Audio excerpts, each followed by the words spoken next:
My name is Jay Sugarman, and I want to welcome you to Museum Open House. This ongoing series features and highlights many of the outstanding museums and other cultural institutions. The main purpose of most programs is to inform viewers about current and upcoming exhibits, various programs, resources, and other opportunities that are available for the general public. Today via Zoom, we're fortunate to have as our guests Jen Thum and Laura Muir. Jen and Laura are the curators of the extremely engaging exhibition entitled Seeing in Art and Medicine, which is on display at the Harvard Art Museums until December 30th. Jen is the Associate Director of Academic Engagement and Campus Partnerships and Research Curator at the Harvard Art Museums.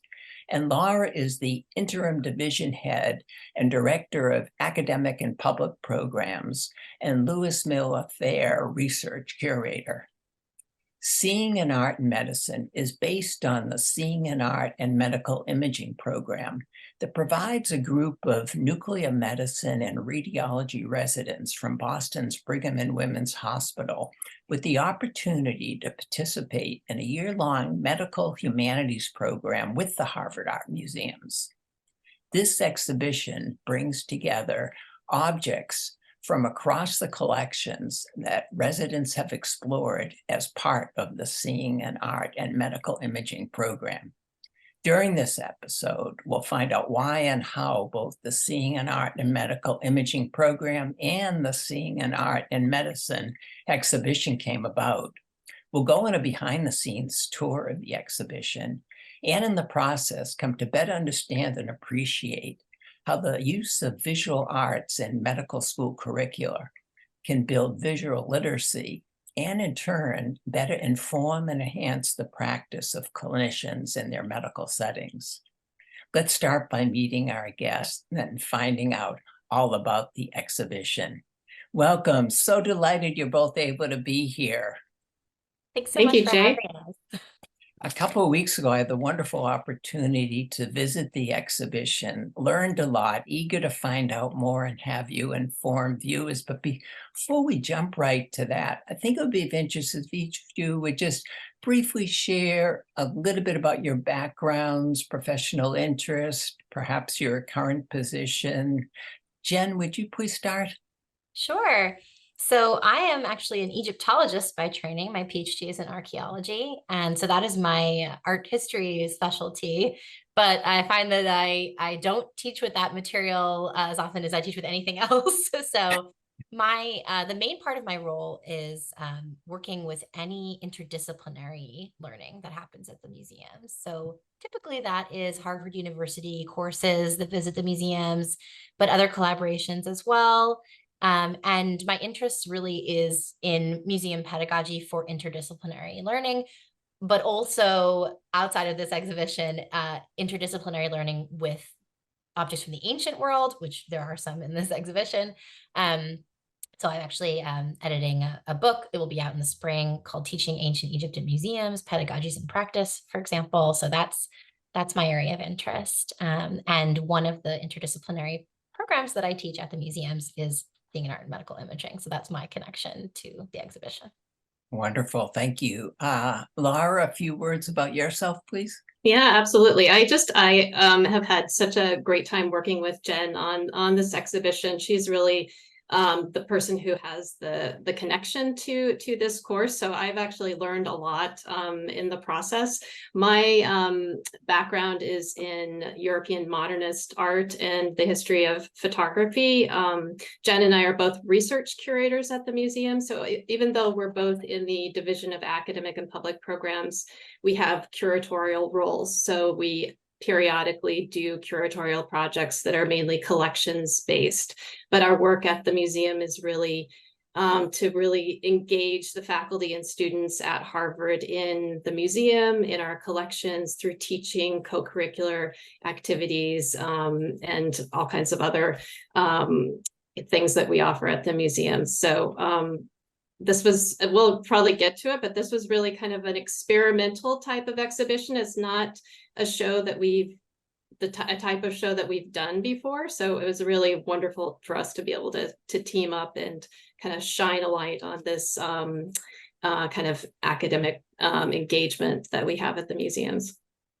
Terrific, terrific. Well, I know it's been extremely successful, so I'm sure beginning of many other wonderful collaborations to come. Jen, would you continue by sharing a little bit of the background of the imaging program, and then we'll see the connection with the exhibition, please? Sure. So, this is the first time that we are able to put a curricular partnership on the wall, so to speak. So, to surface the work that we do as a curricular partnership, but it is also a community partnership. And so it came about because Hae-Won Hyun, who is a professor of radiology at Harvard Medical School and a radiologist at Brigham, came to us to ask if we would design a program like this with her. She's very involved in and comes to every session, and also has sort of mini sessions for her residents in their work setting as well between the visits they do to the art museum. But basically, she shaped the program with our former colleague, David Odo, who was the head of our division and is now at the Georgia Museum of Art. And the two of them together thought, this is an opportunity for residents, so they're still students in a way, they're still in training, they're still learning to do some skill building, which is typically what we call medical humanities programs focus on. So medical humanities being discipline that centers on the human aspects of medicine, which of course there are many. So to work on those skills, but to go a little bit beyond that in a way that other programs don't typically do, and to think about relationships between people, so relationships between doctor and patient, relationships between colleagues in the hospital setting, hierarchy in the hospital setting, the process of looking at images, and all of those elements. And I like to tell people that I think radiologists are a great group to do this kind of medical humanities work with, because they spend their entire day looking at images just like we do in the museum. So we have a lot in common, but the modalities are different. They are doing this at such a rapid pace. They're processing so many images in a day. There are very different implications for what they read from an image than what we do at the museum. And we give them a chance at the museums to sort of slow down, to think together, to reflect in ways they don't necessarily have the time or space to do, and to have a sort of community building moment among them. So looking at images in a different way with us. And the other great reason why they make partners that I think would be fantastic in any medical humanities program and any other art museum, and I would really encourage further collaborations with other museums in this vein, is because they don't meet their patients very often compared to other doctors. So they tell us it's between 10 and 20% of the time. Very often they're looking at an image of a person's body, but they don't actually meet that person.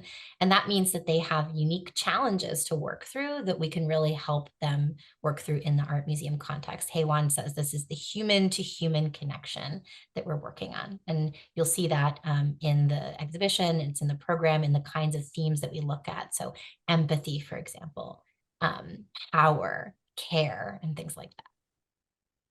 Well, I have to say, I just found as a regular visitor to the exhibition, the guidance and prompts that you provided, the different exercises, so useful just to enhance my viewing of not only this exhibition, but other ones to come. Really wonderful question and thinking to just appreciate objects and exhibitions much more, both this one and future ones as well. So found that with no medical background to be very valuable. And with that as a backdrop, how did the exhibition get organized and assembled, and some of your thoughts maybe on curating it? Well, Laura, jump in at any time. This is an opportunity for us to surface this work that we do all the time at our museum, which is like this interdisciplinary work. This is just one example of the interdisciplinary teaching that we do here. So we just took the chance to be able to, I'm glad it sounds like it worked for you, Jay, to put people in the shoes of an interdisciplinary learner through a different lens that's not just art history. In this case, it's medicine. And that's why we put what we call active learning prompts in some of the labels. We want people to feel like they can look at art through a different lens, and they don't have to be an art historian in order to engage and get something out of it. So it was a chance to show up that kind of work. And we do also think this is the first exhibition at any museum anywhere that centers on the work of a medical humanities program. So that was really a unique opportunity as well. Laura, do you want to share more? Yeah, no, I think the thing that's really unique about this exhibition is that it is really an active learning environment. It's not, we finished our work, we put the paintings on the wall and we walk away. No, we are actually like in the exhibition using it with the radiologist, with other students. And we really wanted to have this sense that you could think about these prompts on your own or with, a partner. And in the exhibition design, we worked with our wonderful designer, Madeline Albright, to create this kind of materials station, which we haven't done before, but it's, just pretty simple. It's, clipboards with pads of paper and little, golf pencils, but that's just allows visitors to do the exercises that have been described in many of the labels, not all of the works. But Jay, that really resonated with what you said about you could kind of take these skills to other works of art or other contexts, because these are activities and prompts that we do in a lot of our teaching. It's not specific to this program or to radiologists, but we really, I think across the board at the museums, we're very much interested in helping visitors feel more comfortable looking at works of art, having more kind of tools in their toolkit for having ways in to works of art. So I think some of these questions and listing of different adjectives and things that you observe, or the drawing prompts, just help people kind of really slow down and look at these works in kind of a different way than they would if they were just kind of moving through a regular gallery. So I think we were very excited to have an opportunity to do an exhibition really from our perspective. And the feedback we've gotten has been really, really exciting and positive. Your point about slowing down, I think all of us, need to slow down when we visit any type of exhibition. So these type of focused questions and prompts are so useful, and most indeed carry over through a number of other disciplines as well, which I know is one of the driving forces that you mentioned, Jen, in your work at the museums. As we give a little tour, just some installation shots, would you please give us a sense of the range of items before we look at a few in particular a little closer, and how they were purchased or obtained? Sure. So everything in the exhibition is part of our permanent collection, and we did not acquire any new works for the exhibition. And so there are no loans as well. What you see on the walls is all part of what has been used over the past 5 years with the program, but there's much more than this. So we had to make some decisions. There were some where, Laura and I said, oh, we have to have, this artwork or this artwork, but others where we were sort of more flexible. And like the program, the works in the show cut across the entire collection. So there's everything from an ancient Egyptian work, which obviously was my selection, all the way through a very recent contemporary work, and all different media as well. And what you can see actually in this shot is this sort of gradient grayscale color scheme, which our designer Madeline Albright did so beautifully. That is the color scheme of X-rays. It is grayscale to remind you of X-rays. This is the kind of imaging that these physicians are processing every day. But it is punctuated with these moments of flesh tone. So we have the sculpture, which I think we'll talk about in a little bit, this bright red sculpture on the front wall. The next wall behind it, we'll talk about the sculpture that's on that wall behind it as well, is a sort of a peachy, light kind of beige color.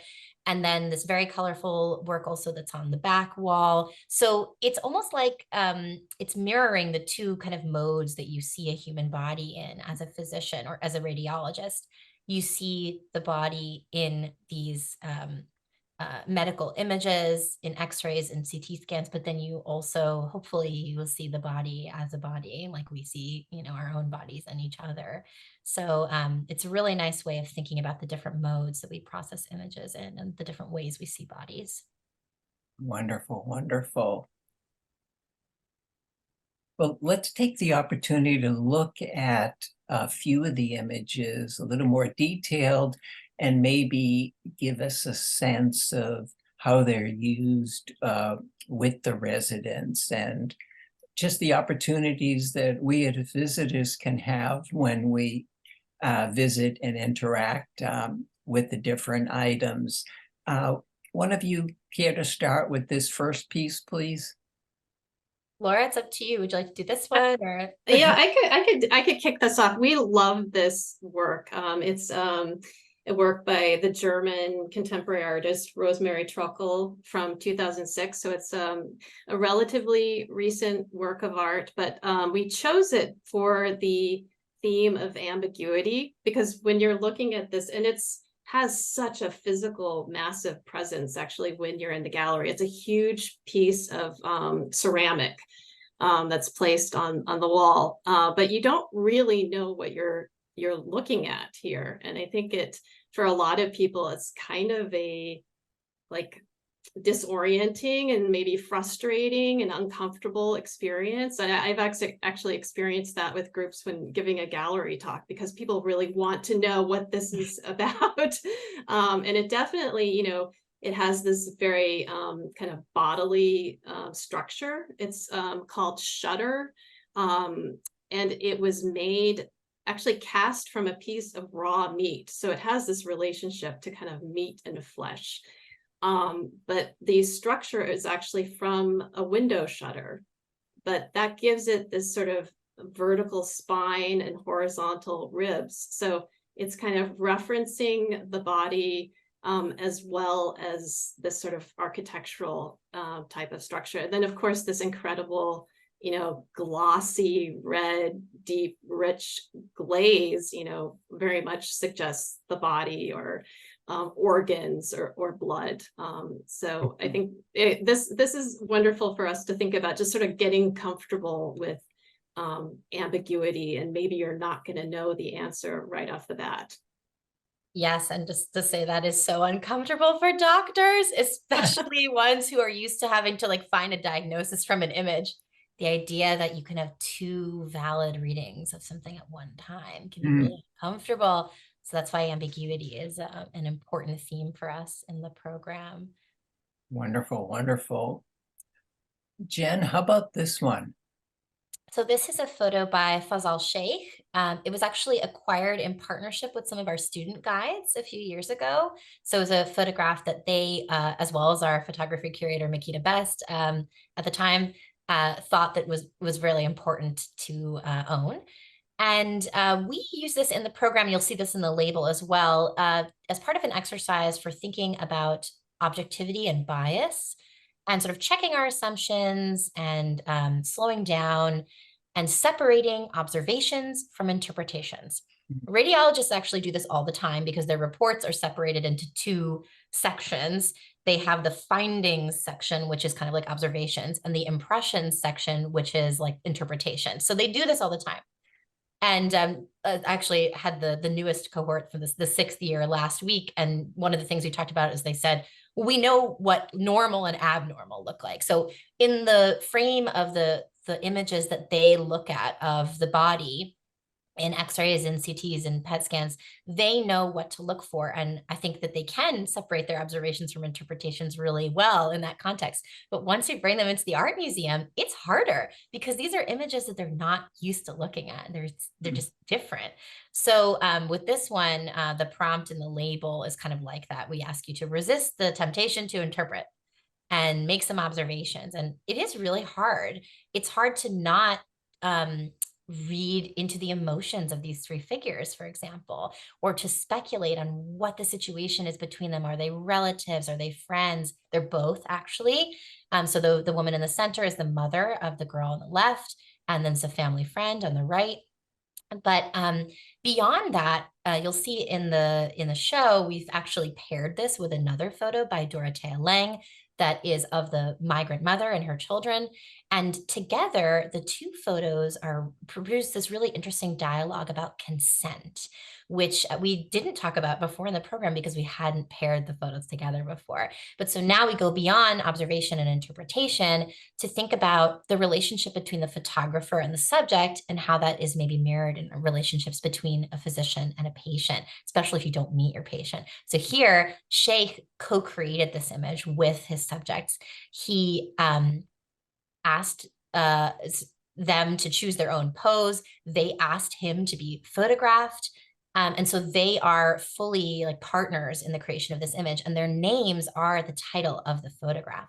Whereas the other photo, which I won't say too much about because I know you can't see it at this moment, but trust me, the other photo has, at the time, an unnamed subject who was just known as Migrant Mother. Her name was actually Florence Thompson. And it wasn't until later on that we find out that although Lange's project, which is similar to Sheikh's, they're both photographing people in the context of a humanitarian crisis, Lange's image really worked. She got aid for people during the Dust Bowl because of her photographs. And yet Florence Thompson felt kind of like she hadn't given her full consent for the way the image was used after the fact. So it's an interesting way of thinking about what Haywan calls those human-to-human relationships. You know, I just can't help but think, I mean, how valuable it is, the guidance and the prompts you've given us as individual visitors, but how rich the conversations might be in groups of residents that you're working with and having them share their different interpretations. Really powerful and such a valuable opportunity as well.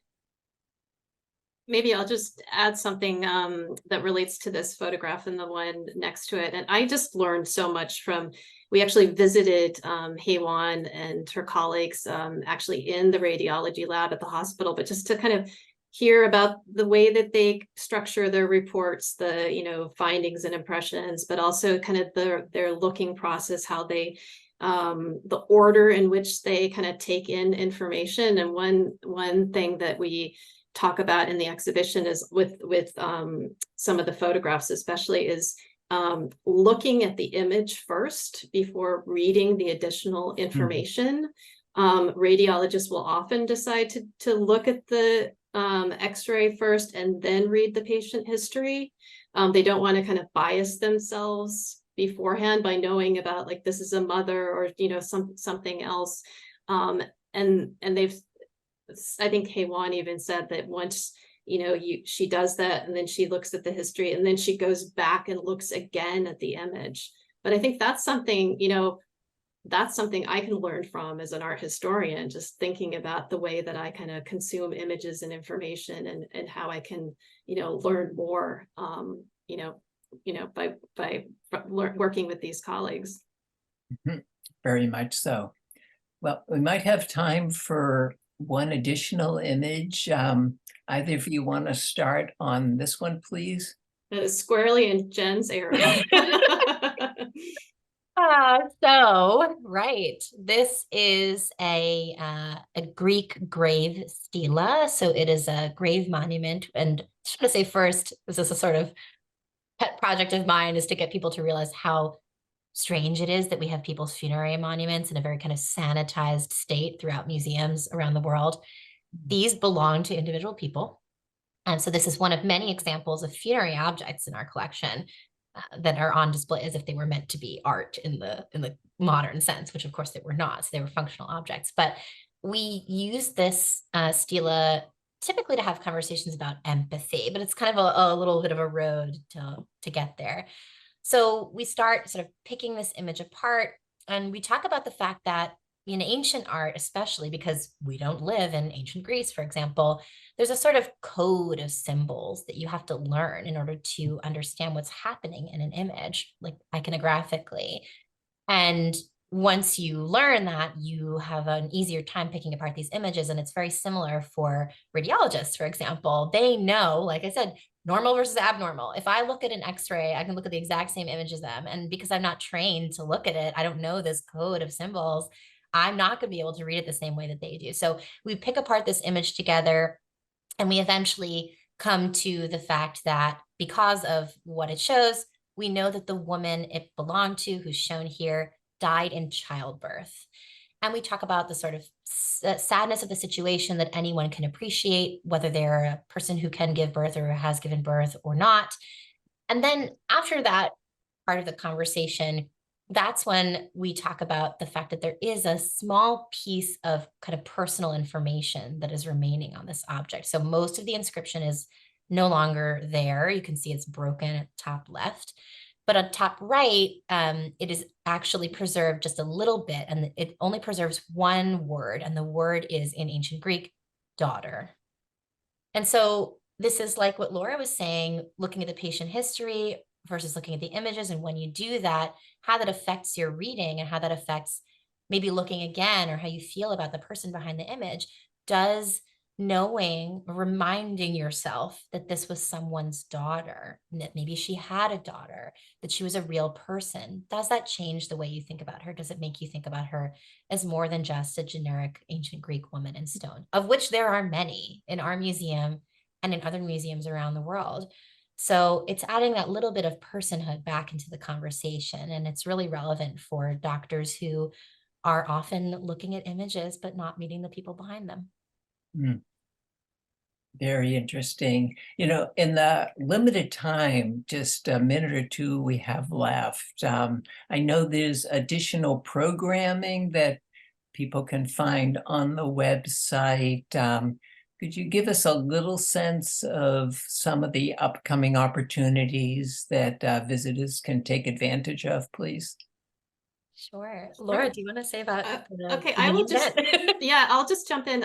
Our kind of main event will be an evening film screening of a new film by the artist Dario Robleto, and his work is in the exhibition, and he's very deeply engaged in the connections between art and science, art and medicine. So he'll be screening this new film, and then he will be in conversation with Jennifer Roberts, who's on faculty in the History of Art and Architecture department at Harvard. So I think that's going to be a really wonderful evening program, and our galleries will also be open. So that's on the website. That's on November 30th. We also just have a lot of gallery talks, gallery tours, so kind of short one object focused talks, as well as longer tours. We have a materials lab workshop, a kind of hands-on workshop looking at creating pigments or paints that look like skin tones. I think, Jen, do you have others to add? Unfortunately, we're out of time. I know we That have was so great. much to cover. I mean, there are so many other fabulous objects to look at. Definitely want to encourage viewers to make their way, if they haven't already, to the Harvard Art Museums. Have a long time till December 30th. I look forward to returning with this additional perspective. Very helpful, will make a return visit even more enriching. But for now, thank you both for taking the time to be here, and congratulations on this fabulous exhibition. Thank you, Jay. Thank you so much, Jay. Also want to thank those of you watching for joining us, and hope you'll be able to tune in next time.